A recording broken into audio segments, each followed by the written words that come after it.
Hey everyone, welcome to an album in review on Tim's Vinyl Confessions. This is where I take a few moments to talk about a particular album.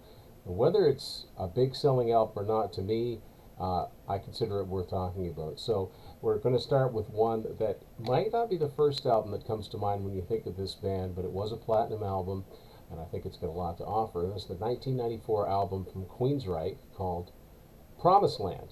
Let me take this out here. When I first got this, this was one of the most, I think this was one of the biggest CD booklets ever.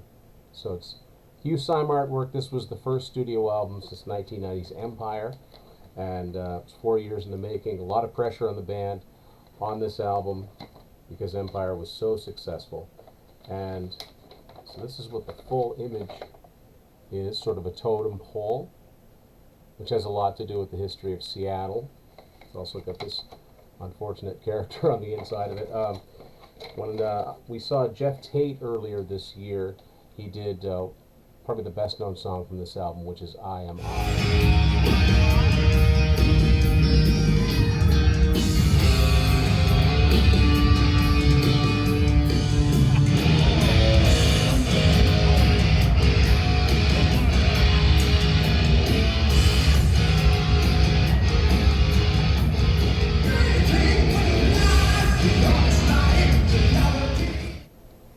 But this album just it keeps on going. There's so much good material on here. Bridge is probably the song that EMI hoped would double as the silent lucidity of the album, the acoustic ballad.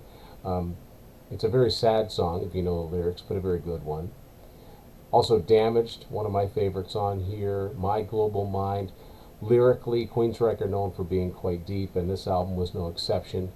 They went deep on a lot of topics on this. And, you know, even though Queensryche are a Seattle band, this was in the midst of grunge and more traditional hard rock and metal bands, and like it or not, Queensryche did come from that era. They'd been around for a few years. A lot of bands were suffering, so for Queensryche to still have a platinum album was quite an achievement.